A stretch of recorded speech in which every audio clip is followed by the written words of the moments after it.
আসসালামু আলাইকুম। আজকের ভিডিওটা একদমই অন্যরকম। আজকের ভিডিওটা হচ্ছে একদম পড়াশোনা রিলেটেড ভিডিও।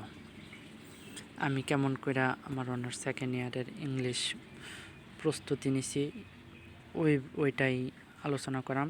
তা দেখতে থাকুন ভিডিওটা।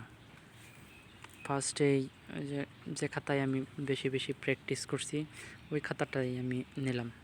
১ নং আমি কেমন করে লিখছি, ১ নং এর কেমন করে লিখছি, তারপরে ১ নং এর বি কেমন করে লিখছি, এমনি সিরিয়ালভাবে লিখছি। এইভাবে প্রায় ১ মাস পর্যন্ত আমি প্র্যাকটিস করছি। প্রতিদিন সন্ধ্যার সময় বইসা ২ ঘন্টা প্র্যাকটিস করতাম। কোনটা কতক্ষণ লিখতে হবে, কত পেজ লিখতে হবে, ওই সব সম্পর্কে একটা ধারণা পাওয়া গেছে। আর পরীক্ষার সময় দেখা গেছে যে আমি নির্দিষ্ট সময়ের মধ্যেই পরীক্ষা শেষ করতে পারছি।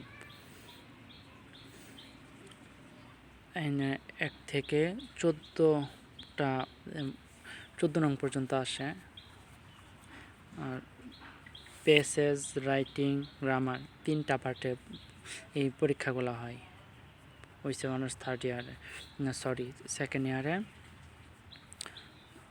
এইভাবে আমি অনেকদিন পর্যন্ত নিজে পরীক্ষা দিছি। তারপর নিজে মডেল টেস্ট দিছি। তারপরে মডেল টেস্ট নিজে দিতাম নির্দিষ্ট সময়ের মধ্যে। আমাদের মূল পরীক্ষায় দেখা গেছে যে ৩ ঘন্টা সময় থাকতো, কিন্তু আমি ৩ ঘন্টা সময় না নিয়ে লেখার চেষ্টা করতাম। সর্বোচ্চ ২.৫ ঘন্টা সময় নিতাম। এর ভিতরে আমি কভার করার চেষ্টা করতাম সব কিছুর মধ্যে। বিশেষ করে কম্পোজিশনটা আমি এই পয়েন্ট দিয়া লেখার চেষ্টা করছি। যখন আমি মডেল টেস্ট দেওয়া শুরু করছি নিজে, তখন নিজেই আমি পরীক্ষা দিতাম, নিজেই খাতা চেক করতাম।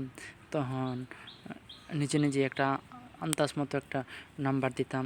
যা বলতো তাই আমি নিজে ভুল ধরতাম, কিন্তু আমি ভুলটাকে আমি সঠিকভাবে নিছি না। দেখা গেছে যে একটা অক্ষর ভুল হলেও আমি এটা ভুলই ধরছি, কোনোভাবে আমি সঠিকভাবে ধরছি না।